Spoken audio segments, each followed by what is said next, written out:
জুনাই সমজিলাৰ অসামৰিক চিকিৎসালয়ত নৱজাতকৰ মৃত্যু 11টা বজাত এডমিট কৰিছিলোঁ 11টা বজাত এডমিট হোৱাৰ লগে লগে সিহঁতে পাৰিম বুলি ক'লে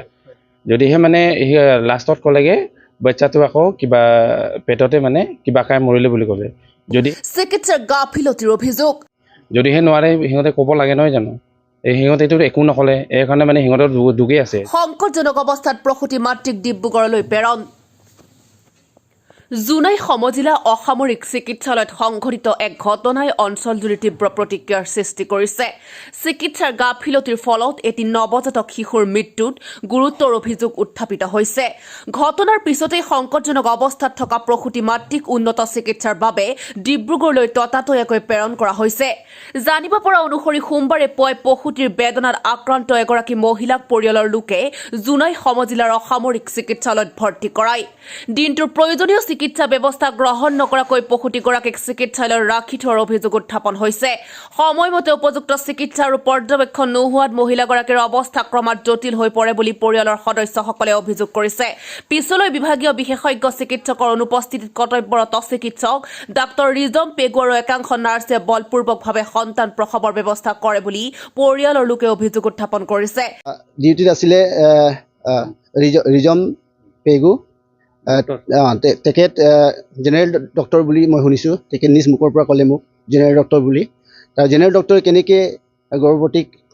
চোৱা চিতা কৰিছে সেইটো আমি জানিব পৰা নাই তেওঁলোকৰ অভিযোগ অনুসৰি প্ৰসৱৰ সময়ত সঠিক চিকিৎসা পদ্ধতি অনুসৰণ নকৰাৰ ফলতেই নৱজাতকটোৰ মৃত্যু ঘটে ঘটনাৰ পিছতে প্ৰসূতি মাতৃৰ স্বাস্থ্য অৱস্থা অধিক অৱনতি হোৱাত চিকিৎসালয় কৰ্তৃপক্ষই ততাতৈয়াকৈ উন্নত চিকিৎসাৰ বাবে ডিব্ৰুগড়লৈ প্ৰেৰণ কৰে ইফালে ঘটনা কেন্দ্ৰ কৰি স্থানীয় ৰাইজৰ মাজত তীব্ৰ ক্ষোভৰ সৃষ্টি হৈছে উল্লেখযোগ্য যে ইয়াৰ পূৰ্বেও উক্ত চিকিৎসালয়খনত চিকিৎসাৰ গাফিলতিৰ অভিযোগ উত্থাপিত হৈছিল সেয়েহে ঘটনাৰ নিৰপেক্ষ তদন্তৰ দাবী উত্থাপন কৰিছে সাধাৰণ জনতাই ইয়াত কেঁচুৱা কেনেকৈ 12 ফুটি মৰি থাকে ইয়াত এবাৰো ইয়াত ভাল চিকিৎসাৰ গৰ্ভৱতী চিকিৎসা এবাৰো আমাৰ ভাল ফল পোৱা নাই আমি কেইবাবাৰো আগতো ইয়াত এনেকুৱা ঘটনা আমি বহুত শুনি আছোঁ আজি প্ৰেজেণ্টত আজি এইটোৱে পুনৰাবৃত্তি হৈছে গতিকে আইন ব্যৱস্থা বা মেডিকেল ব্যৱস্থা ইয়াত কি বিসংগতি ঘটিছে সেইটো আমি জানিব পৰা নাই নাৰ্ছ আৰু ডক্টৰৰ প্ৰকৃততে এইটো ভুল বুলি মই ভাবোঁ গতিকে আমি জনায়ত এনেকৈ শিশু হত্যা কৰাব নিবিচাৰোঁ আমি ইয়াত হস্পিটেল বুলি আৰু ইয়াত যে আমি শিশু হত্যা কৰা এটা মন্দিৰ বুলি বা ইয়াত স্থান বুলি আমি নাজানো গতিকে সকলোকে মই অনুৰোধ জনাইছোঁ বিহিত ব্যৱস্থা কৰি দিব লাগে আমাৰ কেঁচুৱা কেনেকৈ মৰিলে কি কথা সকলো বিৱৰি আমাক ৰাইজক জনাব লাগে আৰু সকলো ৰাইজে জানে যে এই হস্পিটেলত আগৰে পৰা কি অৱস্থা আছে এজনো সন্তান ইয়াত ভাল সুৰক্ষিত হৈ জন্ম নহয় গতিকে কি কাৰণতে আচলতে কি কাৰণ হৈছে সেইটো আমি কেতিয়াও মানি নলওঁ গতিকে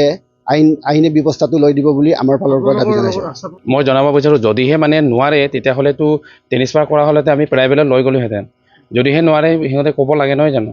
সিহঁতেতো একো নক'লে এইকাৰণে মানে সিহঁতৰ দুগেই আছে যদিহে ভালকৈ চাবও নাজানে তেতিয়াহ'লেতো আমাক ট্ৰেন্সফাৰ কৰিলে আমি ডিব্ৰুগড়লৈকে 11টাৰ পৰা যেতিয়া 5টা হৈছে নহয় জানো তেতিয়াতো লৈ যাব পাৰিলোহেঁতেন এইটো আমি ডক্টৰৰে দুখ বুলি ক'ব লাগিব এতিয়া এতিয়াতো মই জনামতে ৰিজম পেগু আছিলে মই চাইছোঁ এই কি বিভাগ নাজানো কিন্তু মানে সিয়ে আছিলে ঘটনাটো আমি 11টা বজাত এডমিট কৰিছিলোঁ 11টা বজাত এডমিট হোৱাৰ লগে লগে সিহঁতে পাৰিম বুলি ক'লে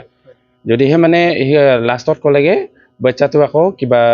পেটতে মানে কিবা খাই মৰিলে বুলি ক'লে যদিহে মানে তেনেকৈ মৰিলে আগতে আমাক কোৱা হ'লেতো আমি প্ৰাইভেটত লৈ গ'লোহেঁতেন লৈ যাবলৈ আমি সময় নাপালোঁ আকৌ মাতৃজনী এতিয়া আকৌ কিবা আছে বুলি